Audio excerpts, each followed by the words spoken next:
Hello everyone, in this video I'm going to talk about how to fix your Discord not opening on your PC. So first of all, what you're going to do is hold down your Windows button and press R, and then search for %app data %, press OK, and we're going to want to delete our Discord cache. So search for your Discord folder.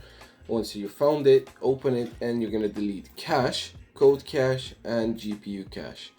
Once you've deleted those, you can try opening the app again, and if it still doesn't work, then you might have to reinstall it. So how do you reinstall it? You just basically search for Discord and uninstall. But if that still doesn't work, you're gonna right click on Discord, open file location, right click again, and then go into properties. Once you're in properties, you're gonna go into compatibility, and you're gonna disable full screen optimization, run this program as administrator, and you're gonna press apply. Once you've done that, you can try reopening it again, and if it still doesn't work, it might be an issue with your Windows 11 update. If it still doesn't work, then maybe all you have to do is reinstall it. Anyways, that's pretty much it. Thanks for watching. Make sure you like, share, and subscribe, and see you in the next one. Goodbye.